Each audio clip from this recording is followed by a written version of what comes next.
Hi friends, நம்ம இன்னைக்கு ரேபிடோ ஓட்ட போகிறோம். ரேபிடோ ஓட்டி ரொம்ப நாள் ஆச்சு. ஆனால் இது ரேபிடோக்கு முன்னாடி என்ன ஓட்டணும் அப்படின்னா ஜெப்டோ ஓட்டணும். ஜெப்டோவில் ஏன் நின்னோம் அப்படிங்கிறத அடுத்த வீடியோவில் பார்ப்போம். இப்போ ரேபிடோவில் வந்து ஒரு புதுசாக போனஸ்ன்னு ஒன்று கொடுத்துருக்கான். அது வந்து March 16 March 29 வரைக்கும் கொடுத்துருக்கான். நம்ம இன்னைக்கு வந்து சண்டே March 23 இன்னைக்கு டேட்டு. இன்னும் இந்த அப்ளிகேபிள் முடிகிறது வந்து 7 நாள் இருக்கு. 7 நாளில் மொத்தம் 190 ஆர்டர் எடுத்தோம் அப்படின்னா அந்த 5000 எலிஜிபிள். நம்ம அந்த 5000 எடுக்கிறோமாங்கிறத நெக்ஸ்ட் வீடியோவில் பார்ப்போம். டெய்லி நம்ம எத்தனை ஆர்டர் எடுக்கும் அப்படிங்கிறத பற்றி போஸ்ட் பண்ணுவோம். அதே மாதிரி இன்னைக்கு வந்து டைம் வந்து பார்த்தீங்க அப்படின்னா மணி வந்து 6 மணி ஆச்சு.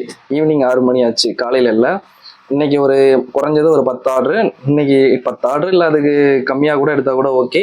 நாளைக்கு எத்தனை ஆர்டர் எடுக்குங்கிறத வீடியோஸில் பார்ப்போம். நம்ம வந்து 190 வந்து ஆர்டர் வந்து எடுக்க போகிறோம். ஆனால் 190 தான் எடுப்போங்கிறது கன்ஃபார்மாக தெரில. அது கீழே கூட எடுக்கலாம். எவ்வளோ ஆர்டர்ஸ் எடுக்குங்கிறத அடுத்த வீடியோவில் பார்ப்போம். Bye friends.